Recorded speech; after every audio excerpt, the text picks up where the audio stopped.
Hey folks, my name is Adam and I like to make tiny nerdy things, and I want to make a snake, but it's also Poketober, so it really only makes sense to make the snakiest of Pokemon, Charbucka, I guess.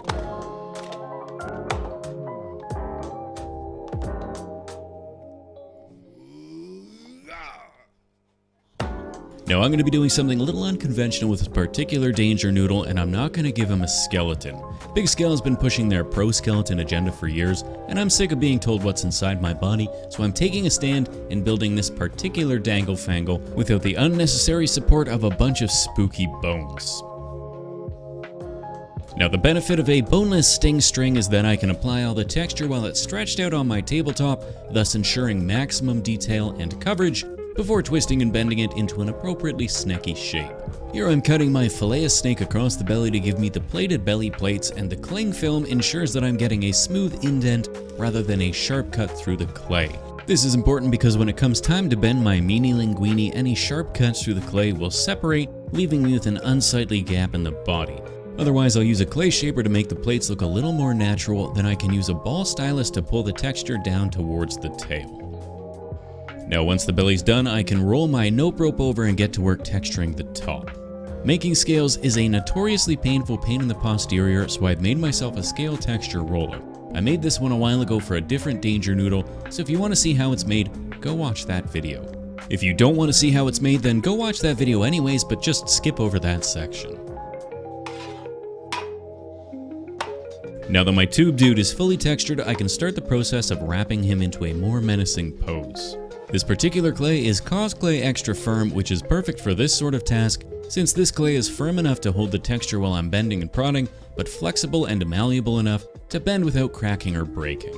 Once I'm happy with the pose, I can throw it in the oven to bake and set the position, then I can start adding the rest of the detail.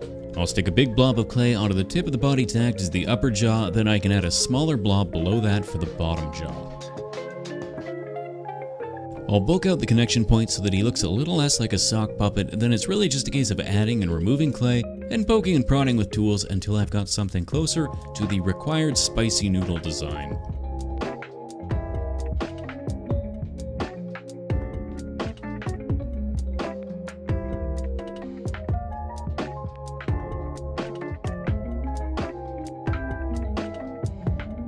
This particular Regretti Spaghetti is going to be doing his best hiss-off face, so I want to make sure that I take the time to make his mouth mostly anatomically correct. To that end, I've looked up a bunch of photos of very upsetty spaghettis with wide open mouths to ensure that it's as close to accurate as it can be, and I'm glad that I did, because if I hadn't, I definitely would have put his tongue in the wrong spot. Otherwise, once I've got all the little goopy internal mouth bits figured out, I can poke a couple of shallow divots into his gums, then jam a bunch of fangs all up in them. Normally a cobra wouldn't have a bottom row of teeth, but because this is going to be Arbok, I figured I could get away with a little artistic interpretation. However, with the teeth finished, it's time to make some wings. I'll start with a flat splat of clay, then cut a straight line down the middle so that I can layer the two sheets on top of one another. Then I'll take my bendy knife and cut a half heart shape out that I can then separate again and attach to the side of my snake's neck. I'll bulk up my hood by adding various wormy dealies and blending the seams into the rest of the body. Once I'm happy with the shape and girthiness, I can use the scale roller on the convex part of the hood, then use this little rounded scale stamp I made for the concave section before applying the scales to the rest of the head.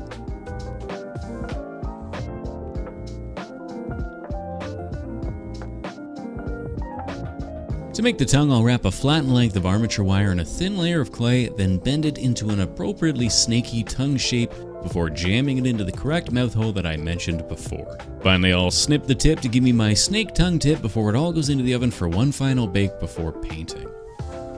I find Cause Clay's got a bit of a rubbery surface when it's been baked, so even though I'm going to be painting my Arbok with dark purples, I'm going to give him a quick gesso base coat beforehand to help that first purple coat adhere. I'll slather the entire body with a single purple base coat before coming back with some lighter purple dry brushes to help each of the scales stand out. Now up until now, this is really just a purple cobra with a couple extra teeth, so to make this Danger Noodle into our boy Charbucka, I'm gonna try and freehand that patented Arbok chest tattoo. I considered drawing out the design beforehand using a pencil so that I could make sure that the size and design is correct, But instead of doing that, I decided to not do that, and I gotta say that it kinda turned out pretty okay anyways. If anything, this is just reaffirmation that planning ahead is a waste of time.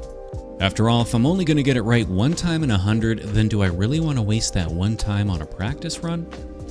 His mouth gets a couple coats of mouth-related colors, starting with lighter pinks and working my way through reds, terracottas, and purples until it's just a mishmash of fleshy colors. Then I'll give his teeth a dirty umber wash before wiping away the excess on the tips to give me a nice gradient. I'll paint the eyes all black for shading, then repaint them with a white before adding a teeny tiny black slit in the middle. Using the sponge, I added a darker purple fade across the center of the scaly bits, then I'll give the entire surface a once-over with a very thin black wash. This will seep into all the cracks and really make those scales stand out, as well as give Arbok a bit more of a worn and weathered look. Otherwise, that's the snake done, and it's time to make some teeny tiny danger noodles. I want to have Arbok wrapped around a nest of Ekans eggs, so I need to make some eggs. The eggs themselves are pretty straightforward. I'm just gonna take a ball of clay and then roll it into an egg shape. One of them, however, I want to be broken, so I'm gonna carve a hole into the top of it, remove some of the yolk, then cut and chop it until it looks like it's been cracked open. Then I'll roll out a little wormy dealy of clay, then pinch and squeeze until I've got a teeny tiny snake body. I'll then use an extra small scale roller to add some extra small scales to the top before flipping it over and adding the little belly scales underneath. I'll carve a little angry mouth into the tip, poke a couple divots for oversized Ekans eyes, then add a teeny tiny bit of that predefined, almost anatomically correct mouth anatomy. Finally, I'll fold the back end in on itself, then stick it into my cracked egg, then it's into the oven to bake before drilling a little hole in the base so that I can mount it on a toothpick and airbrush the whole thing white. I'll then give the egg a bit of a yellow staining around the base before setting my airbrush pressure super low so that I can splatter some gray and purple dots onto the egg. I'll paint the body with some purple washes, letting it pool between the scales, then I'll add the bright yellow band, give the eyes a coat of that same yellow, then add a little black slit, and if that isn't one of the most heckin' adorable little Ekans you've ever seen, then I don't know what to tell you. Otherwise, it's time to make a no-probe nest. I happen to have an MDF plaque that's the perfect size on account of ordering it to be exactly this size, which I'll paint black around the sides. No, I've recently developed a new method for making mud, and it's the tits. All it takes is some hole filler, some dirty rocks, and whatever dirty colored paints you have lying around. This just gets mixed into whatever quantities you think might be the correct amount until you've got a container full of suspiciously delicious looking mud. Then you can slather this out on top of whatever you want to be muddy, spread it around until it's covering everything, then sprinkle it with an assortment of non-tooth friendly toppings.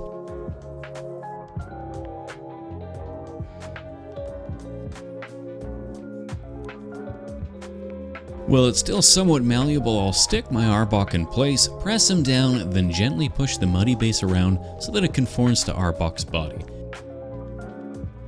Finally, I'll fill the middle with some more nest-friendly material before putting my teeny tiny snake eggs in place.